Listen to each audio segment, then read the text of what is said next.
नमस्कार, मैं हूं आपके साथ मैत्री और आप देख रहे हैं हमारा खास शो राग बिहारी। बिहार की राजनीति इन दिनों कई संकेतों और संदेशों से भरी हुई दिख रही है। सबसे बड़ा सवाल मुख्यमंत्री नीतीश कुमार को लेकर उठ रहा है कि क्या नीतीश कुमार अब भी सत्ता में बने रहने की तैयारी कर रहे हैं या फिर बिहार की राजनीति किसी नए लीडरशिप की ओर बढ़ रही है। जेडीयू के अंदर खाने से जो संकेत मिल रहे हैं उनके मुताबिक अगर बात करें तो नीतीश कुमार मुख्यमंत्री पद छोड़ने के एक तो मूड में नजर आ रहे हैं, लेकिन समृद्धि यात्रा के दौरान उनकी लगातार जो सक्रियता है, लेकिन संकेत उस पर यह दिख रहा है कि और साथ ही ये भी दिख रहा है कि विपक्ष की राजनीति भी तेजी से करवट लेती दिख रही है। हम देख रहे हैं नेता प्रतिपक्ष जो है तेजस्वी यादव और एआईएमआईएम के नेता अख्तर उल इमान के बीच करीब 1 घंटे तक बंद कमरे में कल मुलाकात हुई और बिहार की सियासत में नई चर्चाओं को इसने जन्म दे दिया है। राज्यसभा चुनाव से पहले इस मुलाकात को बेहद अहम माना जा रहा है और सवाल उठ रहा है कि क्या विपक्ष कोई नया राजनीतिक समीकरण बनाने की कोशिश कर रहा है। इसके अलावा हम जिक्र करेंगे समृद्धि यात्रा नीतीश कुमार का जो है उसके दौरान पूर्णिया में मंत्री लेसी सिंह का मंच पर भावुक होकर रो पड़ना अभी चर्चा का विषय बना हुआ है। वहीं दूसरी तरफ कल भी हमने देखा था कि अररिया की एक सभा में मुख्यमंत्री नीतीश कुमार ने जनता से पूछा कि बताइए सब अच्छा रहेगा और मंच पर मौजूद नेताओं की ओर इशारा करते हुए कहा कि अब ये लोग मिलकर काम करेंगे। ऐसे में बड़ा सवाल ये है कि क्या बिहार की राजनीति किसी बड़े बदलाव की आहट दे रही है और क्या आने वाले दिनों में सत्ता और विपक्ष दोनों में नए समीकरण देखने को मिलेंगे। इन सब विषयों पर बात करेंगे और हमारे साथ हैं इस बातचीत में राजनीतिक विश्लेषक डॉक्टर संजय कुमार। सर बहुत बहुत स्वागत है सबसे पहले आपका। सर सबसे पहले तो हम लोग नीतीश कुमार को लेकर ही बात कर लेते हैं, क्योंकि लगातार बिहार में ये चर्चा चल रही है कि क्या नीतीश कुमार अब रिटायरमेंट के मूड में हैं या अभी भी सत्ता में बने रहने की तैयारी कर रहे हैं। जेडीयू के अंदर खाने से जिस तरह से संकेत मिल रहे हैं या फिर समृद्धि यात्रा को देख लें या लगातार राजनीतिक सक्रियता को नीतीश कुमार के देख लें, तो सवाल ऐसे में उठ रहा है कि नीतीश खुद लीडरशिप वाली भूमिका में रहेंगे या किसी नए चेहरे को वो आगे बढ़ाने की तैयारी में है। देखिए 16 मार्च को बिहार में चुनाव है राज्यसभा का। राज्यसभा के लिए इन्होंने नॉमिनेशन दाखिल किया है और 10 अप्रैल वो राज्यसभा सदस्य के रूप में इन्हें शपथ लेनी है। तो संजय झा जो इनके कार्यकारी अध्यक्ष हैं उन्होंने तो कहा है कि 10 अप्रैल तक मुख्यमंत्री जी रहेंगे। तो 10 अप्रैल तक तो सक्रियता इनकी दिखेगी, लेकिन 10 अप्रैल के बाद नीतीश कुमार जी को तो जिम्मेवारी देनी होगी और किनको जिम्मेवारी देनी होगी ये अंडरस्टूड है। इसमें कोई अब बहुत ईप वट जैसी बात नहीं। वैसे नीतीश जी के निर्णयों को लेकर के कब कौन सा चौंकाने वाला निर्णय ले लेंगे, कब किस गठबंधन के साथ खड़े हो जाएंगे, कब किससे नाराज हो जाएंगे, कब किससे खुश हो जाएंगे, इसको लेकर के अटकलों के बाजार काफी ये होते हैं, अटकलें लगाई जाती है। ऐसा भी हो सकता है, वैसा भी हो सकता है। मुझे नहीं लगता है कि ऐसा वैसा होगा। 10 अप्रैल तक मुख्यमंत्री के तौर पर रहेंगे। वैसे राज्यसभा के सदस्य रहने के बाद भी 6 महीने तक तो रह ही सकते हैं ना। किया जाए कि एमएलसी से इस्तीफा कर देंगे, राज्यसभा के सदस्य रहेंगे। 6 महीने तक मुख्यमंत्री रहने के लिए कोई जरूरी नहीं है कि वो सदन के सदस्य एमएलए या एमएलसी रहें। वो ना भी एमएलसी रहेंगे, राज्यसभा के भी सदस्य रहेंगे और नीतीश कुमार चाहेंगे कि अभी हम 6 महीना और बिहार में रहे मुख्यमंत्री के तौर पर रह सकते हैं, लेकिन इसकी संभावना कम दिखाई पड़ती है। संभावना यही है कि 10 अप्रैल के बाद नीतीश कुमार जी, हाँ, वो जो सीमांचल और कोसी की जो समृद्धि यात्रा की आप बात कर रही हैं, वहां जाके अपने लोगों को वो बता रहे हैं कि जो प्रगति यात्रा में जो इनकी योजनाएं थी उसका ये उद्घाटन कर रहे हैं। समृद्धि यात्रा के दौरान, ये अंतिम यात्रा है समृद्धि यात्रा, इसमें शिलान्यास कर रहे हैं और 7 निश्चय पार्ट 3 का जो है, जो रोड मैप है, इसके बारे में लोगों को आश्वस्त कर रहे हैं कि हमने 25 से 30 के बीच का भी रोड मैप तैयार कर दिया है। हम लोग अपने रोड मैप से पीछे नहीं हटेंगे। व्यवस्था बदल जाएगी, सरकार में कोई और होंगे। थे सुपौल में विजय चौधरी, उन्होंने कहा कि भाई ठीक है, आप राज्यसभा में चले भी जाएंगे लेकिन आपको रहना बिहार में ही होगा। बिहार की राजनीति और बिहार की सत्ता आप ही के इर्द गिर्द घूमेगी। वो बड़े भावुक होकर के उन्होंने बोले। आज लेसी सिंह भी बड़ा भावुक होकर के पूर्णिया में कहा गई, तो वो ठीक है, वो सब चीजें राजनीति में चलता है, वो एक भावनात्मक पक्ष होता है, लेकिन राजनीति भावना से नहीं संचालित होती है, राजनीति में निर्णय होते हैं। जब इन्होंने निर्णय ले लिया कि हम राज्यसभा में जाएंगे तो सक्रिय रहें, अति सक्रिय रहें, यात्रा पर लोगों को आश्वस्त करें, जनसंवाद करें। इसके बाद भी मैं समझता हूं कि 10 अप्रैल के बाद नीतीश कुमार जी केंद्र की राजनीति में सक्रिय, इनकी भागीदारी, हिस्सेदारी जो कह लीजिए होगी, और बिहार को एक नया नेतृत्व मिलेगा। वो नेतृत्व कौन होगा, किनके हाथों में वो नेतृत्व दिया जाएगा, ये अभी सरफेस पर चीजें नहीं आई है। कयासों के बाजार हैं, कई नाम चल रहे हैं, कई नामों के बारे में चर्चा होती है, फिर उस पर विराम लगता है, फिर दूसरे नाम की बात होती है।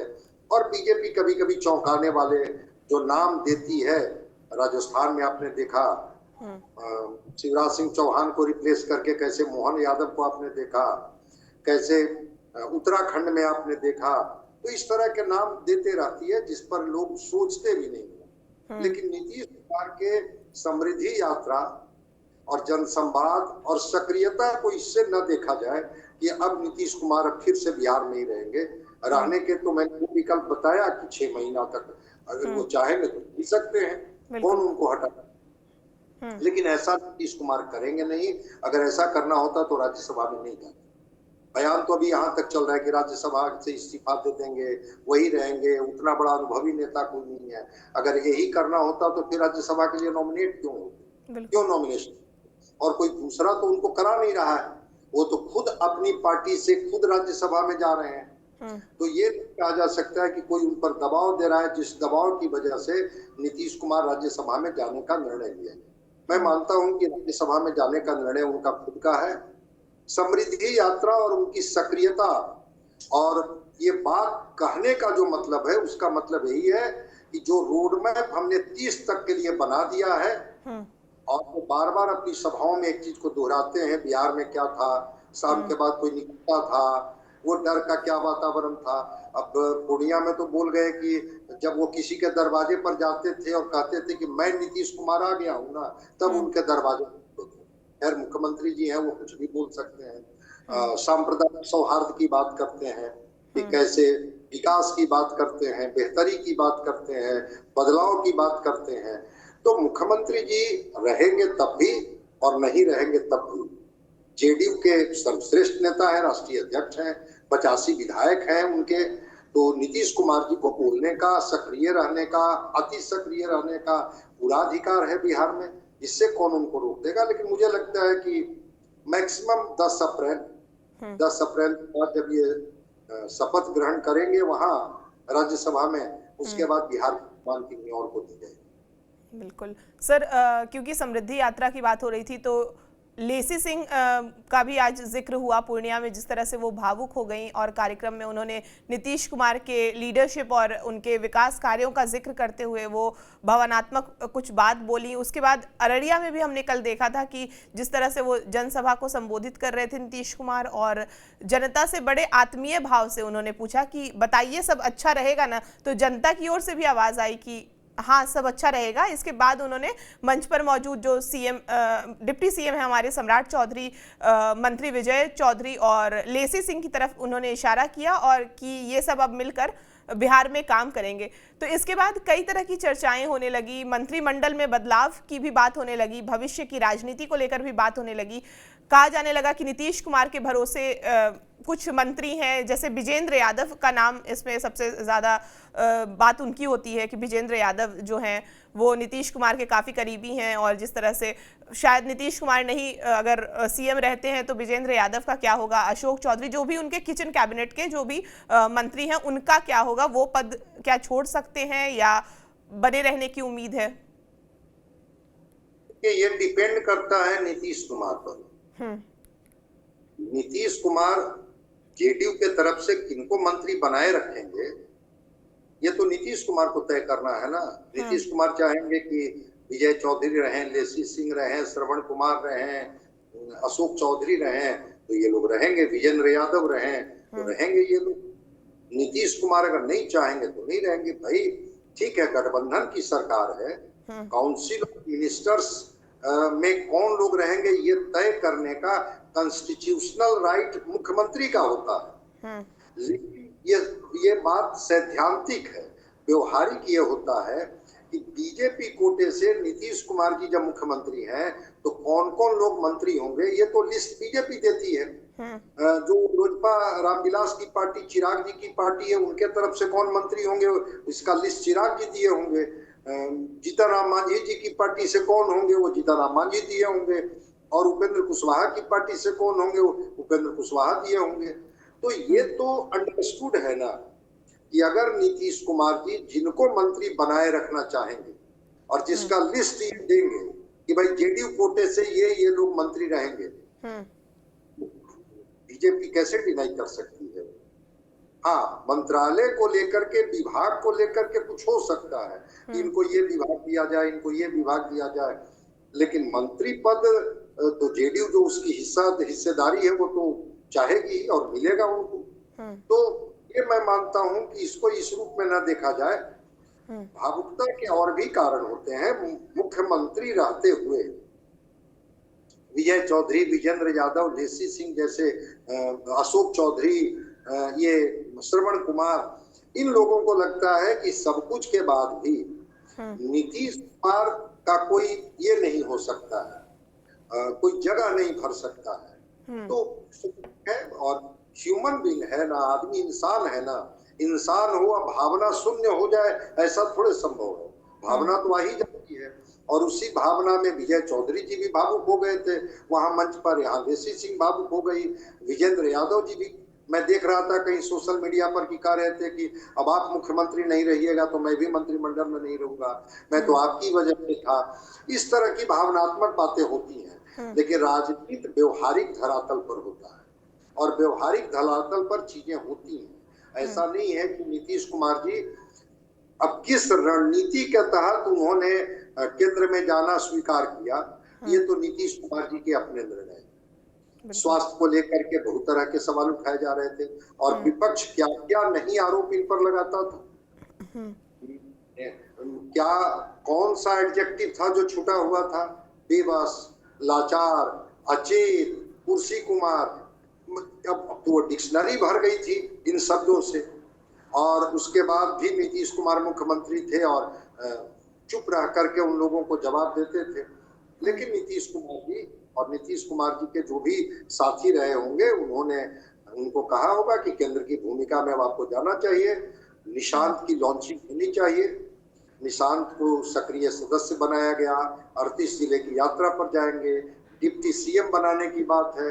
तो एक चीज मैं स्पष्ट बता देता हूँ, वो आफ्टर नेहरू भी एक सवाल हुआ था कि नेहरू जी जब नहीं रहेंगे तो ये देश कैसे चलेगा, कौन चलाएगा। बिल्कुल नीतीश कुमार जी ने एक बड़ी लकीर खींची है, बदलाव के वाहक रहे हैं, विकास के नायक रहे हैं, उनके कार्यों की सराहना होगी। लेकिन हो सकता है कि कोई व्यक्ति नए विजन के साथ, नई ऊर्जा के साथ, नई क्षमता के साथ, और ये मान करके कि नीतीश कुमार जी से जो चीजें छूट गई है, जैसे बिहार इंडस्ट्रियलाइज नहीं हुआ, तो इंडस्ट्रियलाइजेशन एक बड़ी चुनौती है। 1 करोड़ नौकरी रोजगार की बात ये किए हैं, वो चुनौती है। इन्होंने कहा कि महिलाओं के खाते में हम 10-10 हजार और देंगे और 2 लाख रुपया जो महिलाएं इंटरप्रेन्योरशिप में बेहतर करेगी उनके खाते में डालेंगे।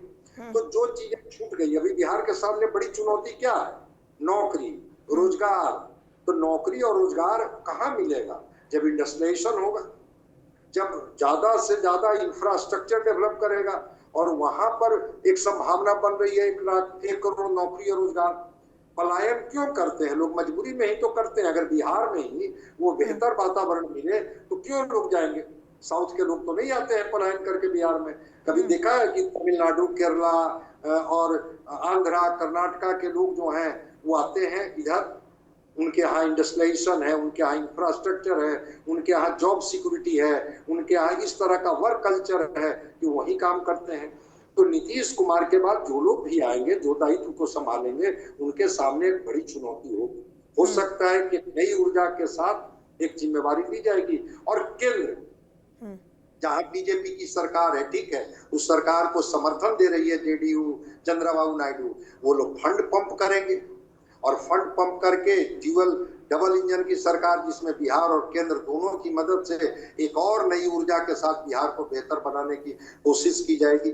इसलिए ऐसा कुछ नहीं है कि नीतीश कुमार जी के बाद कोई व्यक्ति को अगर मुख्यमंत्री की जिम्मेवारी दी जाएगी तो और बेहतर बिहार बना के, या जो इन्होंने मैनिफेस्टो में कमिटमेंट किया है बिहारियों से कि हमको 5 साल दीजिए और 5 साल में आपका जो डिमांड है रोजगार और नौकरी का, हम पलायन भी रोकेंगे, रोजगार भी देंगे, नौकरी भी देंगे, शायद उस पर खरे उतरे, तो इंतजार करनी होगी। इसलिए नीतीश कुमार इसीलिए वो कह रहे हैं कि अब मैं दायित्व आपको दे रहा हूं, आप इसको संभालिए, और जो हम लोगों ने जनता से वादा किया, नीतीश कुमार खुद भी संवाद में कर रहे हैं, वो 30 तक पूरा कर देंगे। इसीलिए 7 निश्चय पार्ट 3 की बात वो कर रहे हैं कि 7 निश्चय पार्ट 3 को भी हम आकार देंगे। जिस तरह से 7 निश्चय पार्ट 1, पार्ट 2 को हमने पूरा किया, 7 निश्चय पार्ट 3 भी 25 से 30 में पूरा हो। सर, इसके अलावा हम बात करते हैं तेजस्वी यादव और AIMIM के विधायक जो हैं अख्तर उल इमान, उनके बीच कल मुलाकात हुई, 1 घंटे तक करीब बंद कमरे में बातचीत चली। उसके बाद सियासी हलचल जो है वो तेज़ हो गई। राज्यसभा चुनाव को लेकर बात हो रही है, आगामी समीकरणों को लेकर इस बातचीत को जो अहम माना जा रहा है। हालांकि दोनों नेताओं ने अभी तक आधिकारिक तौर पर ज़्यादा कुछ नहीं कहा है, तो सवाल उठ रहा है कि क्या AIMIM महागठबंधन के करीब आ रही है राज्यसभा चुनाव के अगर हम बात करें तो? हाँ, अगर 1 घंटे की मुलाकात और बात हुई है तो ये तो बता ही रहा है ना कि करीब आ रही है। और दोनों की राजनीति का एक ही प्लेटफॉर्म है, बीजेपी से दूरी बना करके और एक अपनी सेकुलर छवि को बनाए रखना। तेजस्वी भी उसी के लिए जाने जाते हैं, AIMIM की भी जमीन वही है, सीमांचल से जो जीत के आते हैं तो उसी हिंदू ध्रुवीकरण के खिलाफ तो आते हैं जो मुस्लिम ध्रुवीकरण करके आते हैं, और तेजस्वी जी भी उसी माई समीकरण से आते हैं। तो एक केमिस्ट्री तो बन ही रही होगी दोनों में कि सीमांचल और सीमांचल में हम लोग अब फिर कैसे गणित बनाए। कुछ अपनी शिकायतें भी, शिकवा शिकायतें भी हुई होगी कि हम तो आपके दरवाजे पर गए थे विधानसभा चुनाव के वक्त में, हम तो 6 सीटें मांग रहे थे, आपने मुझे नहीं दिया। तेजस्वी जी भी कुछ अपनी परिस्थिति, कुछ लाचारी समझाए होंगे। जब 2 लोग मिलते हैं तो यही होता है ना। और उसके बाद कुछ केमिस्ट्री बनी होगी कि ठीक है, आगे से हम भी ध्यान रखेंगे, और कोई नई केमिस्ट्री की बात किए होंगे। फिर राज्यसभा का जो चुनाव हो रहा है जिसके उम्मीदवार इनके AD सिंह है, तो उनको हम लोग कैसे दिलाएंगे, वो 41 का आंकड़ा कैसे होगा। मान लिया कि हम आपके साथ 5 जुट भी जाते हैं और कांग्रेस के विधायक अगर कहीं कोई और वोटिंग कर दिए, बसपा को आप अपने खाते में नहीं ला पाए, तो फिर हमारे जुटने का भी बहुत फायदा नहीं मिलेगा। तो एसपी ने भी कुछ अपनी तरह से चीजें बताई होगी कि पहले आप तो आ जाइए, बाकी लोगों को हम जोड़ देंगे। और सीमांचल और मिथिलांचल से लेकर के और जहां भी करीब करीब 55-56 सीटें तो ऐसी है ही ना जहां मुस्लिम डोमिनेशन है। उन सीटों पर अगर हम लोग दोनों मिलकर के लड़ेंगे तो कम से कम मुस्लिम मतों का विभाजन नहीं होगा, और अगर मुस्लिम मतों का विभाजन हुआ तो उसमें हम लोग अलग अलग लड़े। ये पीड़ा अख्तरुल इमाम जरूर रखे होंगे तेजस्वी जी से। और देखिए, जनता मेरे साथ खड़ी थी तो हमें 5 सीटें दे दी। आपको क्या मिला सीमांचल में, आप देख लीजिए। मैं समझता हूं कि राज्यसभा का चुनाव, उसकी रणनीति, शिकवा शिकायत, और फिर वो कैसे आगे की रणनीति बने, आगे की केमिस्ट्री बने, और कैसे सीमांचल, मिथिलांचल या जो वो 55-56 सीटें जो मुस्लिम डोमिनेटेड क्षेत्र, क्योंकि वो तो केवल माइनॉरिटी की राजनीति करती है जो AIMIM है। तो तेजस्वी ने कहा है कि माइनॉरिटी के साथ अगर हमारे साथ जुड़ करके इस गठबंधन में राजनीति करेंगे तो हम लोग NDA को या बीजेपी को शिकस्त दे पाएंगे, अदरवाइज तो हम लोग बटे रहेंगे, सीटें हम लोगों की कम आएगी। तो इसी रणनीति पर मुझे लगता है कि 1 घंटे तक बात हुई होगी, जितना मैं समझ पाया। जी, बहुत बहुत शुक्रिया सर हमसे बातचीत करने के लिए। और आपको ये पूरी बातचीत कैसी लगी, इन तीनों विषयों पर आपकी जो भी राय है हमें कमेंट करके ज़रूर बताएं। और बिहार की तमाम खबरों के लिए आप हमारे साथ बने रहें और देखते रहें TV9 बिहार झारखंड।